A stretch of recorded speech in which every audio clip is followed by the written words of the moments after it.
What's up folks, welcome back to another episode of Mr. Hines Classics channel. In today's episode we're going to be checking out the Sanctuary site of Zeus at Olympia, where we'll be exploring key areas of the site, taking a look at its mythology and exploring the ancient Olympic Games. So let's get into it. So Olympia is located in this region of Greece known as Elis, and the sanctuary itself is nestled in between two rivers. We have the Alpheus and the Kleidos. It also sits at the foot of this mountain. This is Mount Kronos. Mount Olympia is actually a range that's between Thessaly and Macedonia. So this is the birthplace of the ancient Olympic Games, which were first established in 776 BC and took place every 4 years thereafter. These games were held in honour of Zeus, and we'll have a look at some of the events relating to the games a little later in this video. Like Delphi, this is a pan-Hellenic site, which means that people from all over the Greek world would come here. They would worship Zeus, compete in the events, and obviously spectate. Several of the big sanctuaries in the Greek world had these sort of games that took place every 4 years. Athens had the Prytaneion, Delphi had the Pythian Games, and Corinth had the Isthmian Games. But the Olympics were of course the largest and most famous of these types of ancient festivals. So as we've just seen from that flyover, it's a large site with a lot going on. But I wanted to start looking at this building known as the Prytaneion. This was a sort of admin and religious building at the same time. It houses this famous altar to Hestia, Hestia being the goddess of the hearth, and this would burn all the time. Today this is the same spot where the Olympic torch is lit on its relay over to the host nation. Victors of games would celebrate here with giant feasts and banquets, and the local Eleans who organised the games and the priests here that oversaw the games would all take up residence at this site. So from the Prytaneion we come to this building here, which is the first sporting facility of this tour, and this is the Gymnasium. This would be where competitors in the boxing, wrestling and pancration events would all get ready and prepare. They don't actually compete here.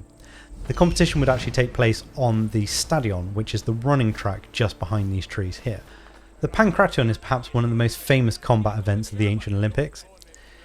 The only rules of the event was that there was no biting and no gouging. It's perhaps similar to UFC today. It was apparently created by Theseus, who had to adopt a number of different fighting styles when fighting against the Minotaur. From the Gymnasium we come to this olive tree here, and this was where the victors of different events would be crowned with olive wreaths. I've read somewhere that apparently when Zeus was deciding where he wanted his sanctuary, he threw a thunderbolt down to earth and this is where it landed, but I'm not sure how true that is. So from the Olympic tree we come round and we see this rather innocuous looking building, which is actually the workshop of Phidias. Phidias is the famous Greek sculptor who created both the Chryselephantine statue of Athena in the Parthenon and the statue of Zeus. That statue of Zeus that we'll look at later on in the game becomes one of the 7 wonders of the ancient world. From here we can move around to this building, which was constructed after the foundation of the games, quite a while after, in 330 BC. And this building is known as the Leonidaion. It acts as a sort of guest house for spectators who had quite a bit of money to spare to come and stay when they're visiting the games. It gets its name from its architect, who is Leonidas of Naxos. So those wishing to come to Olympia to watch the games or compete in them were all covered under something called the Sacred Truce. This was an agreement by Greek city-states not to attack Elis during the time of the games and to allow safe passage for anybody wanting to come to the site during the Olympic Games. And that's kind of important when we think about the fact that there's a lot of wars going on in ancient Greece, particularly during the time of the Peloponnesian War, which kicked off in 431 BC. So I'm now stood on top of the Hippodrome. This was the famous horse racing stadium where chariot racing took place. Chariot racing was perhaps one of the most popular events in the ancient world. The track itself is 600 metres long by 200 metres wide. And perhaps here is a good place to talk about one of the foundational stories of the Olympic Games. It's the story of the Greek hero Pelops, who wanted to marry Hippodrome, the daughter of King Oenomaus. Oenomaus was king of Pisa, not too far away from Elis. Oenomaus had heard a prophecy that his son-in-law would end up killing him, so he came up with an elaborate, impossible challenge for anybody who wanted to marry his daughter, and that is he'd challenge them to a chariot race. If they lost, he'd kill them. All the suitors that had come before Pelops had lost, and their heads were displayed on spikes.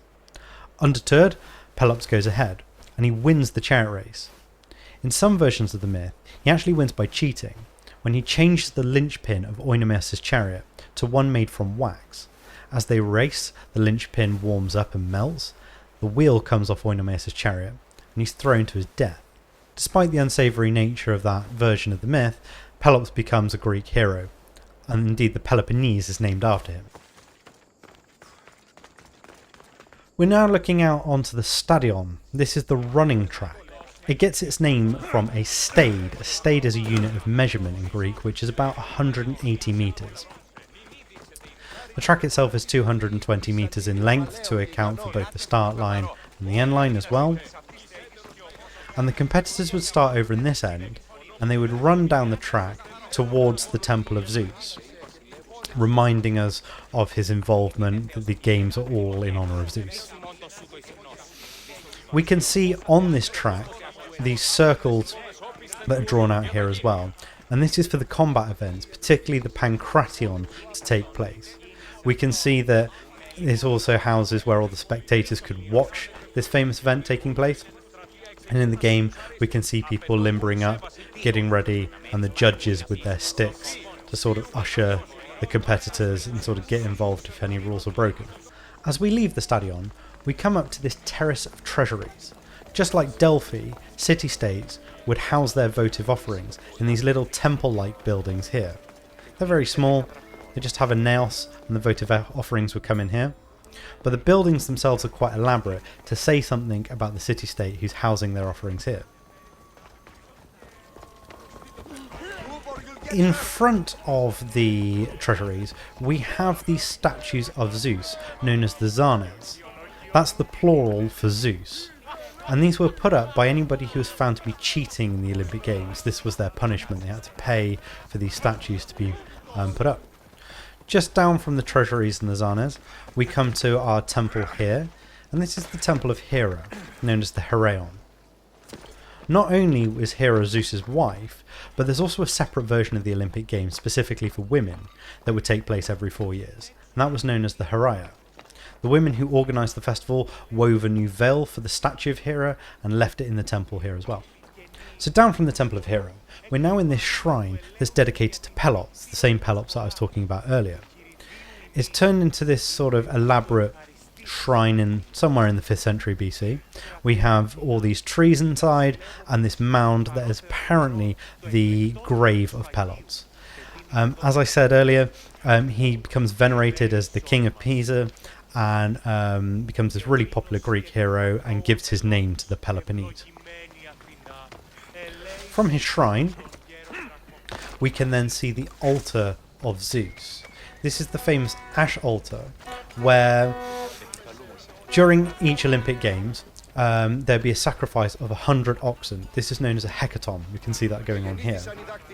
The god gets his offering, which is the thigh bone wrapped in fat, and then usually everybody else feasts on the rest of the animal. But at Olympia, we have this famous ash mound, which is where after the sacrifice takes place and the offering is burnt to the gods, they don't clear away these ashes ever. And when it mixes with the rainwater, it sort of solidifies and becomes a cement-like structure. In the game, they create these sort of set of stairs around it, and I'm not too sure how accurate that actually is. But they certainly know that there was this great ash structure around it to commemorate all these sacrifices that are taking place. From the altar of Zeus, we now come to Zeus's temple. This is perhaps the focal point of the whole sanctuary. We can see how large and imposing it is. It was constructed between 470 and 457 BC, and the architect is Libon of Elis, so a local architect was used to construct this temple. It's a Doric temple, and what I mean by that is that at the top of these columns here we don't have the famous scrolls, instead it's a flat base. And up here, this area is known as a frieze, but it's broken up by these metopes, these square sculpted slabs, and these areas here known as triglyphs that space out the metopes. Now correctly, the game depicts the labours of Heracles on the temple here, but there would have only been the first 6 on the front and the last 6 at the back.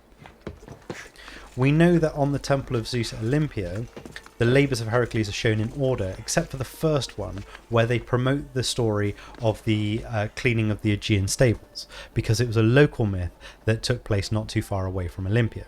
So this labour actually links to one of the foundation stories of the ancient Olympic Games. So the story goes that Heracles, as part of his labours, was tasked with cleaning the Augean stables.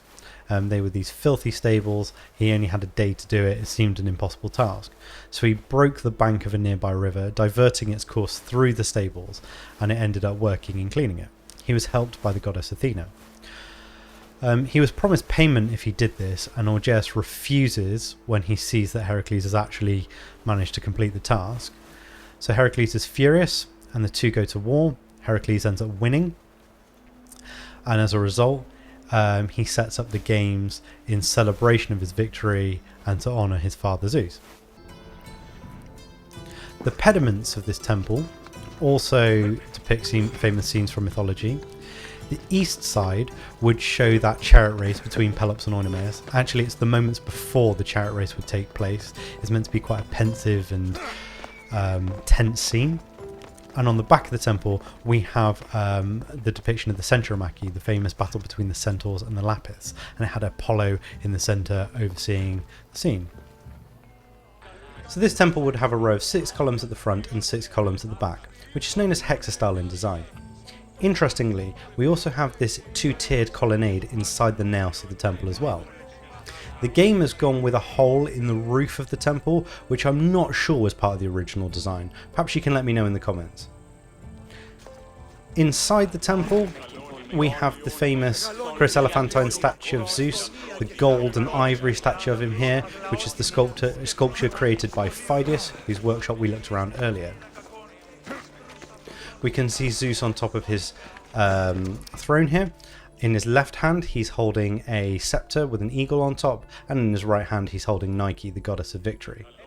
Strabo tells us that the statue was so tall that if it stood up, he would unroof the temple. And perhaps that's got something to do with the design feature here, but again, I'm not too sure. So that concludes our tour of Olympia. Thank you so much for watching this video, and as ever, it really does help the channel out if you give us a like and subscribe. Thank you so much, and see you all in the next one.